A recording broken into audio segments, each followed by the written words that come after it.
Hi. Welcome to another investor web video. Today we'll expound on the term bond. A bond is a debt security that allows investors to lend money to an entity such as a corporation, government, or municipality in exchange for interest payments over a set period of time.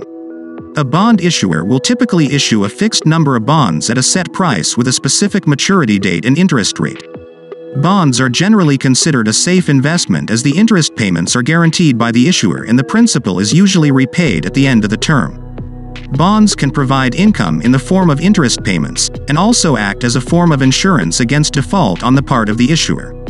Bonds are an attractive investment because they are generally less volatile than stocks, and provide steady income over a period of time. They can also be used to hedge against inflation and to diversify a portfolio. Bond prices tend to move in the opposite direction of interest rates, meaning that when rates go up, bond prices go down, and vice versa.